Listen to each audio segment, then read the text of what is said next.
Hey, make sure my mic is on. Thank you.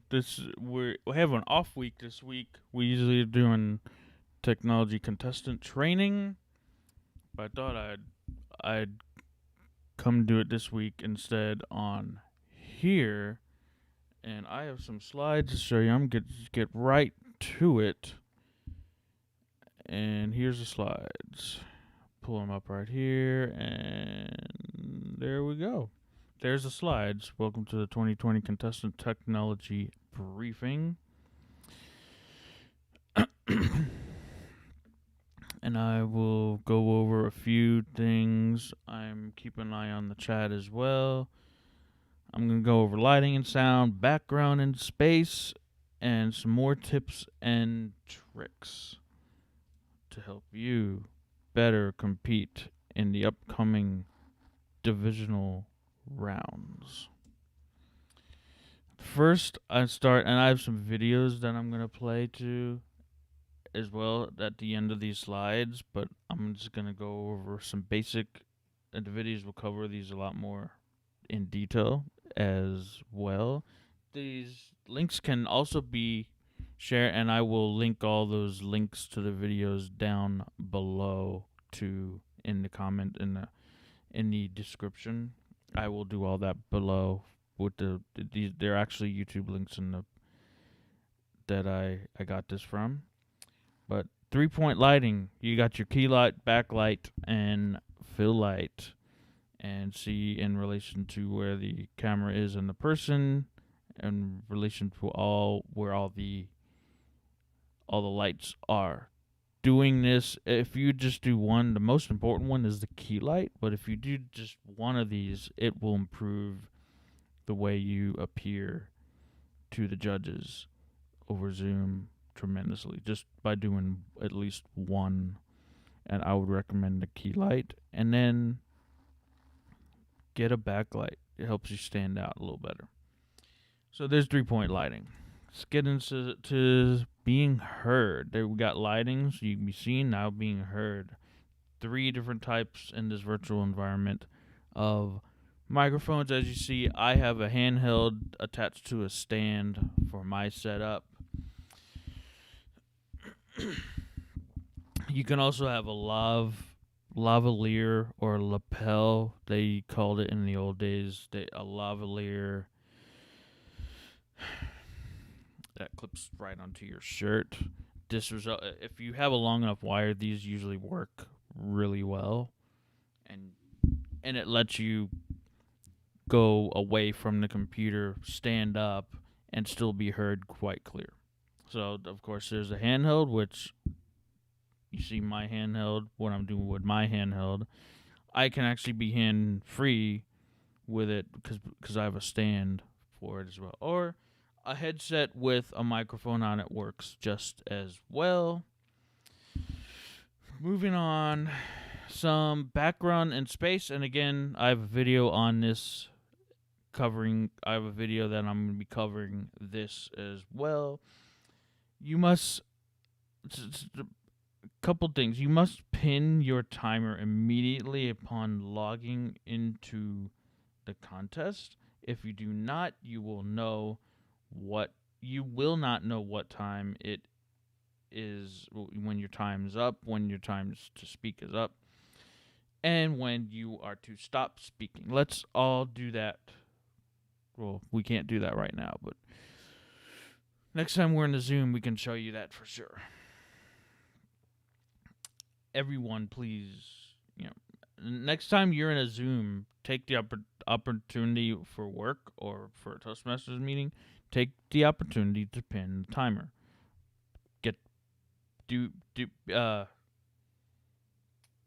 Practice that over and over again until you actually get good at it.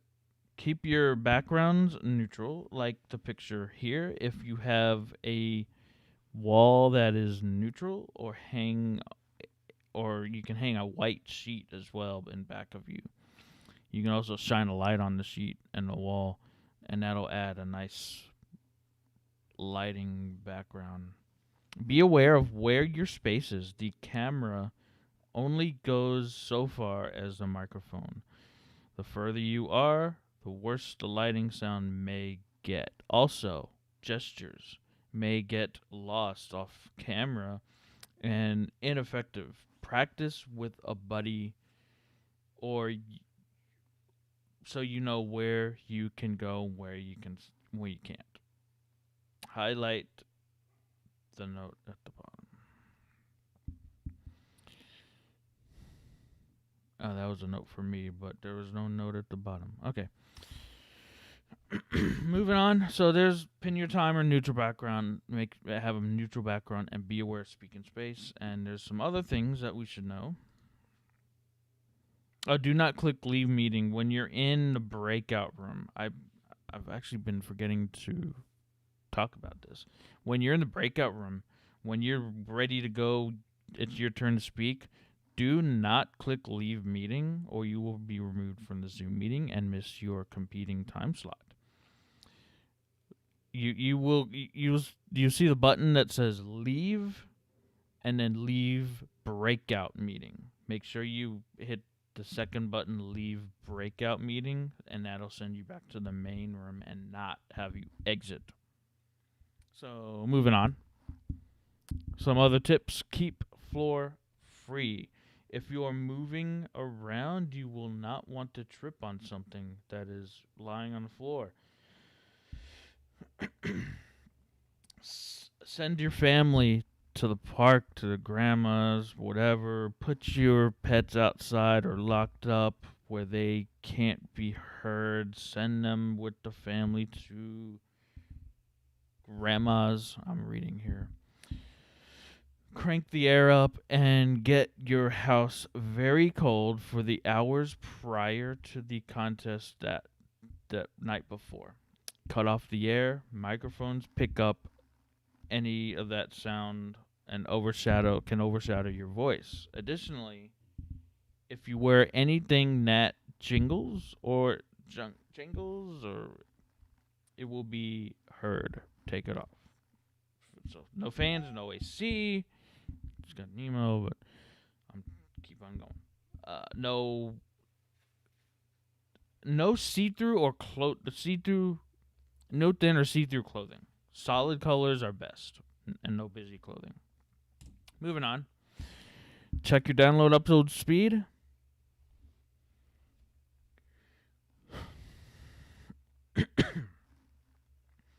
I will provide link as well for this. You can just do a quick speed test. Speedtest.net. You can do that. Go there. Check your download upload speed. This is good practice to get into when you don't know necessarily what you're getting. Make sure you're getting what you pay for on your internet provider. Make sure you pay for 50. Make sure you get 50 download speed, 50 megabits per second. If you are showing lower than these speeds, there is potentially a huge issue with your connection. Either the home network or the service itself going into home location. Shut down all the devices to your home that you use Wi-Fi to ensure your device is the only one using the bandwidth. If mobile phone is used, use the back camera versus the front. Ensure it is fixed in a stationary position. Call attention to the notes. If you have any contact information for the senior sergeant of arms, chief judge, contact them. As you know, how you have an email or a phone number when they reach out to you, so you can do that. Moving on. So we got some videos for you on 3-point lighting, how to do video with white background, how to avoid shadows in your videos, and of course the link to the Zoom internet speeds. First up, coming on a 3-point lighting, and I will cue up the first one now, and here we go. Let's get right into it. 3-point lighting. Here we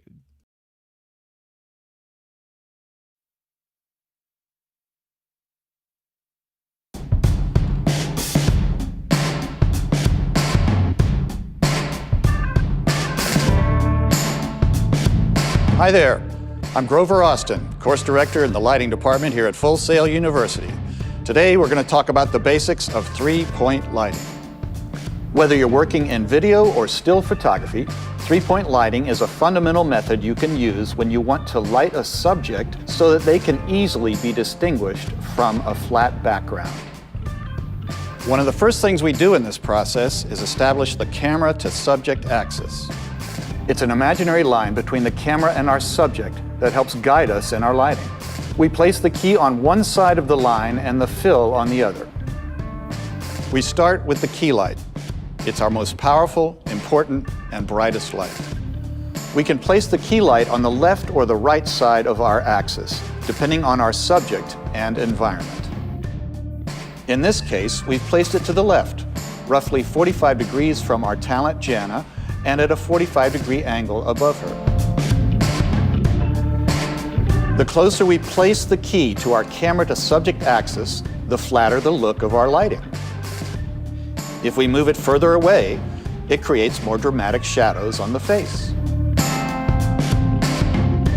Next is our fill, a softer light that takes the edge off the shadows cast by our key. We place the fill close to our camera to subject axis because we don't want to create a second set of shadows. The difference in intensity between the key and the fill will affect how dramatic we can make our subject look. Finally, our backlight separates our subject from the background. A true backlight only lights the back of the head and shoulders. But we can also bring it around to create a splash of light on one side of our subject's face. When we do this, we call it a kicker, which is what we're using in this setup. We usually place the kicker on the opposite side of the axis from the key and further away from our subject. We also want to be careful to not bring it around so far that it interferes with the shadows cast by the key. And those are the basics of three-point lighting.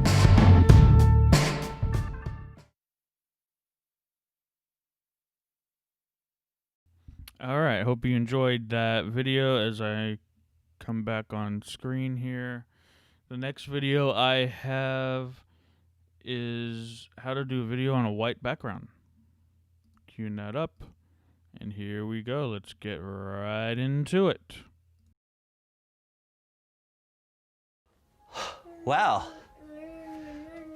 All right, today we're gonna show you how to do video on the white background. August over here, he's gonna wear the GoPro on his head. I'm gonna take video of him against a white background that looks like this. Really, it's actually not all that difficult. I wanna walk you through how you can do it on the cheap, right? How you would do it if you didn't have a whole studio. I mean, we're technically in this studio, but it's not, a huge studio. I think, son, you got it on backwards. Yeah, right.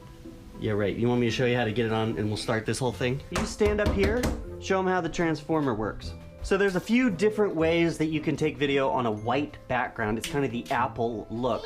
The trick is that you need something that's white. You can either use a big piece of cloth or a white wall. We're gonna use a white wall because that's what we have here in the studio. Augie's against the white wall. Let me show you what it looks like right now.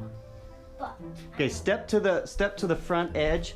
Okay, we gotta scoot you away from the background a little bit. Stay real careful. Surprising, as I'm shooting this video, even without I have nothing on the background, it's surprisingly clean. And with a little post-production, it looks like this. Wow, that's great, kiddo. This is the transformer, and I'll show you how it All right, now the trick with this setup is that he's actually about the same exposure as the background. We can make it work because you can add a little bit of color correction and you can tend to take the whites to the extreme, but I want to make him separated from the background. So the way to do that is you want to light up the background as evenly as possible. And so I have a few different lights to make that work. Actually, they're big long ones, but you can really use anything. The trick is trying to get it as even as possible. Okay, keep doing that. Can't stay. Now, my whole point in showing you this is just to show you that it's actually not as difficult as it sounds. All you gotta do is light the background a little bit brighter than you light yourself. One of the tricks is that I'm trying to focus those lights so that they don't spill onto August. So I want them only on the background, and I think that looks pretty good. Most of his light is coming from the back. It's nice and blown out, which is good. But basically all the light is wrapping around him. You can kind of see it kind of coming from that side. But it gives kind of a neat look. Open your eyes real big to me. Way we're gonna change that, we're gonna add these. Okay, so this is brightening things up pretty good. Wouldn't you say?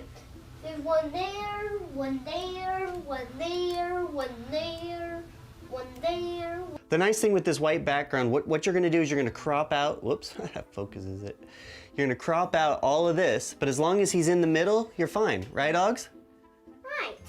Yeah. There really is not just one right way to do it. There's lots of different ways. Really what you're trying to do is you're trying to balance the light coming here and the light going there. So just remember, if you want to start doing videos on a white background, then you really don't need much. You need a white wall or a white sheet of paper. Light it up a little bit more than than you. And play around with getting the look that you want. If you don't want it to be wrapping around you and lighting you from the backside, then make sure that it's not too bright. That's really all there is to it. I have a couple videos that I found the most useful right here. Feel free to click on those if you want to explore the technique a little bit. I found it's really useful to look at a couple of different people's techniques. Good and down below, you'll find some more. Yep. You can learn about them if you want. You could learn about it more if you want. Yeah, that's Augie knows. Hey, thanks for watching, everybody. The point is, you can do this on the cheap. Oh, this is just a little short tip. We'll do more of them later. Been busy, had lots of presentations, so we'll see you in the next video.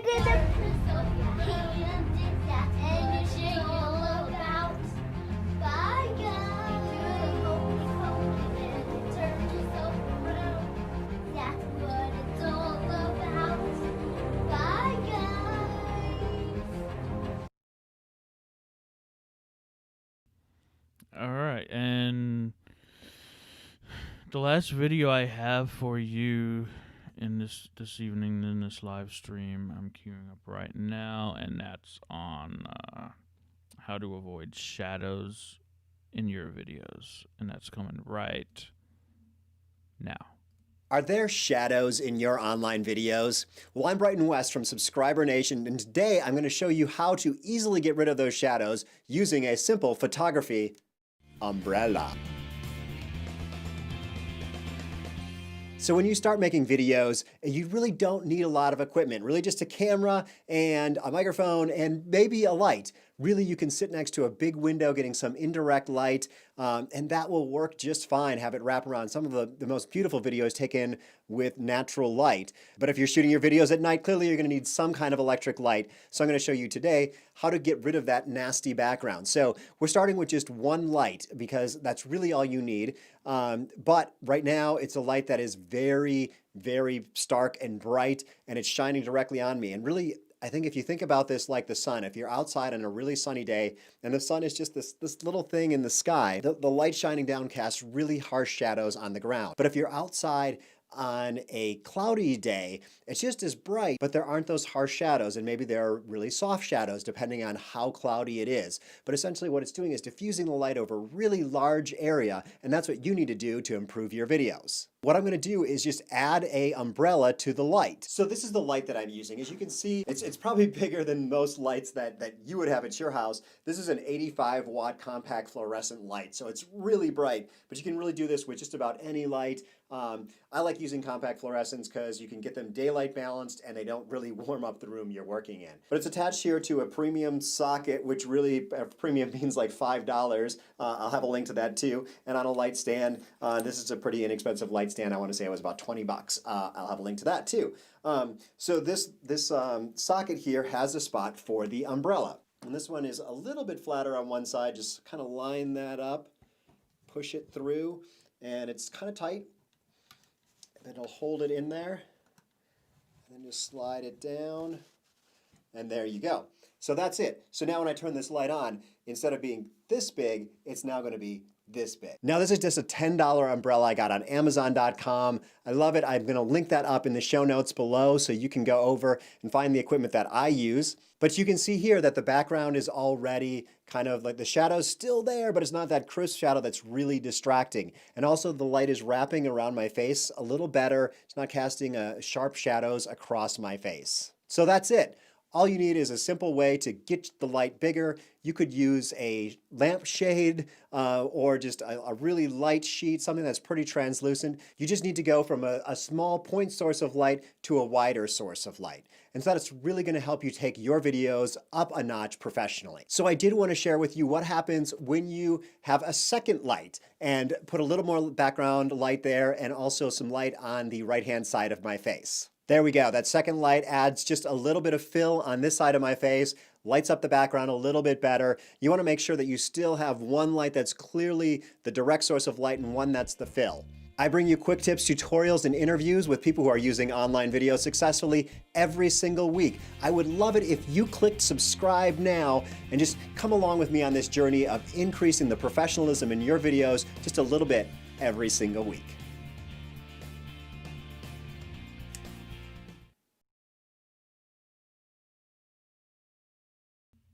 All right, and we're back. And the last thing I want to do before I end the stream is just quickly go over how to do a speed test.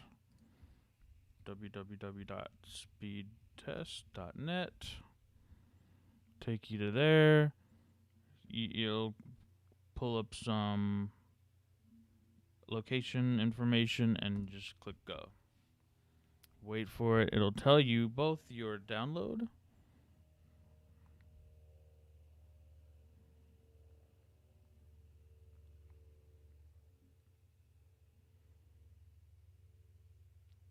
get probably a good 10, maybe 20 seconds. And then your upload.